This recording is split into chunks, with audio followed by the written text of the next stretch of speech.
It's October 26th, Tuesday. It's about 10:30 in the morning. I'm on the road right now. I'm driving, as you can see. I just left home a few minutes ago. I'm on my way to the bank right now because I need to sign a few papers. According to my GPS, it's going to take about 25 minutes from here to the bank. Hopefully the traffic isn't too bad.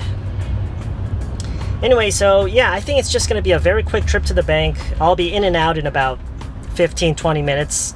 I just need to sign a few papers, so assuming that there aren't too many people waiting at the bank right now, I think I can be back by lunchtime.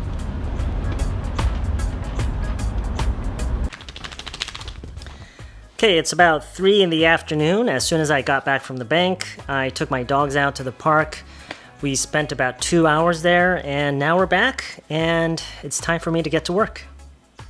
When I'm working, I spend most of my time brainstorming and looking through tons of notes, trying to connect the dots and basically trying to come up with good examples and dialogues that you guys can relate to. And I think that's the hardest part of my job. Because if I'm only thinking about myself, there really wouldn't be anything to worry about. I could just come up with tons of examples and not worry about how they look or sound to other people. But then if I were to show you those examples, if I were to use those examples in my lessons, not many of you would find them useful because not many of you would be able to relate to the context in which the examples are written in. And I think that's absolutely key when learning another language. The context itself must feel very familiar. The vocabulary, the grammar, the expressions that are used within the context, those things we learn, so it's natural that we don't feel comfortable with them. But the context itself must feel very familiar. And I spend a lot of time trying to make that happen within my examples. It's not easy. Look at this praying mantis. I haven't seen one of these in a while. Okay, it's 10:40 p.m. I just finished a live stream session on my Live Academy Toddler channel. It went better than I expected because I was able to go through all 77 comments in an hour and 20 minutes, which is pretty good because I really didn't think I'd be able to go through all the comments. Of course, I had to rush through some of them, some of the long ones at least. Ideally, if I could, I would really love to go through the comments more thoroughly. But then again, going through them too thoroughly, that would not only exhaust me, that would exhaust the viewers as well. So I think it's important to find the right pace. Anyway, so I just finished the live stream, so it's time to take a break. I'm gonna kick back with something cold to drink. And after that, I'm probably gonna film another lesson video.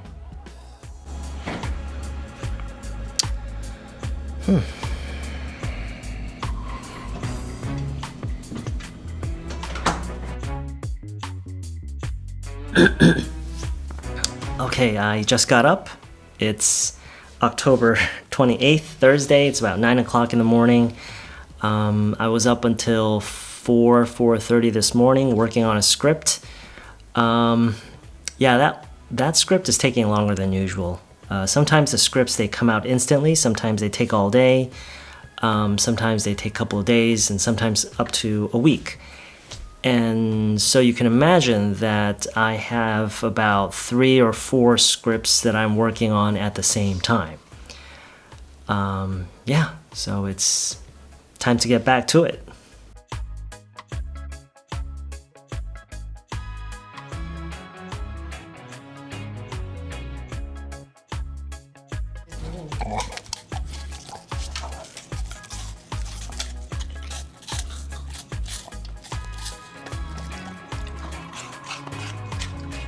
Okay, it's about 12:25 in the afternoon. I just finished filming a lesson video for my Live Academy channel. I'm just waiting for my file to transfer over to my computer. So as soon as that's done, I'm going to start editing.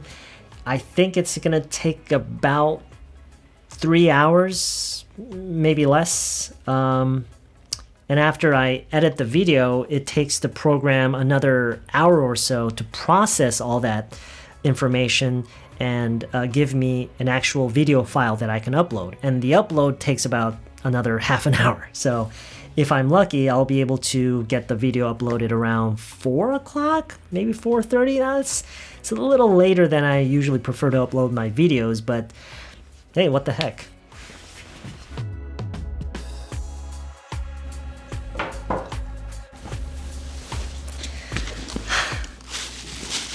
You know how when you go to the park or something and you see these kids running around and playing and you think to yourself, gosh, it must be so good to be that age.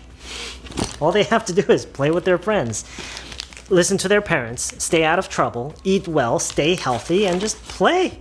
No worries in the world, right? But if you think about it, that same kind of thinking happens again and again throughout various phases of our lives. It happens in our 20s. We look at people in their teens and think the same thing. When we're in our 30s, we look at people in their 20s and think, oh, they have all the time and freedom in the world. They have no responsibilities. They have no real worries. Of course, we all know that's not true. The only reason we think that is because we tend to forget. We are very forgetful animals as human beings. We forget all the insignificant little things that used to bother us, and we get so focused and caught up in the things that bother us now. When you're in your 50s or 60s or even 70s, you're going to look back at people younger than you or your younger self and think that things were just so much easier back then. Again, we all know that's not true. So the only way to really escape from this toxic way of thinking is to really appreciate what you have now. What you didn't have or had back then doesn't really matter. Anyway, it's October 29th, Friday. It's about 1 o'clock in the afternoon. I spent pretty much all morning running errands, and now I'm back, and I'm just getting ready to take my dogs out for a walk. We're going to go to a nearby park, and we're going to do a little hiking. Okay, it's time to go. After a physically and emotionally demanding week, you gotta unwind. Ah, it's beautiful. Take a look.